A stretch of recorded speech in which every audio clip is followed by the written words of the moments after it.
ഈ ബിസിനസ് പിടിച്ചില്ലെന്നാണെങ്കിൽ രാത്രി 12 മണിയൊക്കെ ആകുമ്പോൾ വിളിച്ചെണീപ്പിക്കും. ഉറങ്ങിക്കൊണ്ടിരിക്കണവരെ അടിച്ചെണീപ്പിക്കും, റൂമിലേക്ക് വിളിക്കും, പല പണിഷ്മെന്റ് ചെയ്യിപ്പിക്കും.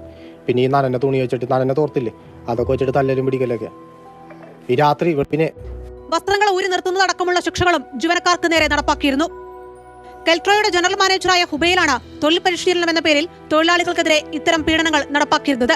നേരിട്ടെത്തിയും ഫോണിലൂടെ മറ്റുള്ളവർക്ക് നിർദ്ദേശങ്ങൾ നൽകുകയുമായിരുന്നു ഇയാളുടെ പതിവ് രീതി. നടപടിയൊന്നും ഞങ്ങൾ കണ്ടില്ല. ഞങ്ങളുടെ മുമ്പ് വെച്ചാൽ ആ പോലീസുകാരന് ഈ ഹുബൈനെ വിളിക്കുകയും ചെയ്തു. പക്ഷേ ഹുബൈൽ ഒരു 10 മിനിറ്റ് സാറേ ആയി പോരാന്ന് പറഞ്ഞിട്ട് അയാൾ ഫോൺ സ്വിച്ച് ഓഫ് ചെയ്ത് തുടങ്ങി. ഈ ഹുബൈൽ പിന്നെ വന്നേ ഇല്ല. അവിടെ ആ മുമ്പിൽ ഇരുന്ന പോലീസുകാരൻ ചോദിച്ചാൽ എന്താണെന്ന് അറിയോ, നിങ്ങൾ എന്തിനാണ് ഇങ്ങനെയൊക്കെ പോയി ഇടപെടാ, നിങ്ങളുടെ തെറ്റല്ലേന്നാ പറയണത്, ഞങ്ങളുടെ തെറ്റല്ലേന്നാ പറയണത്.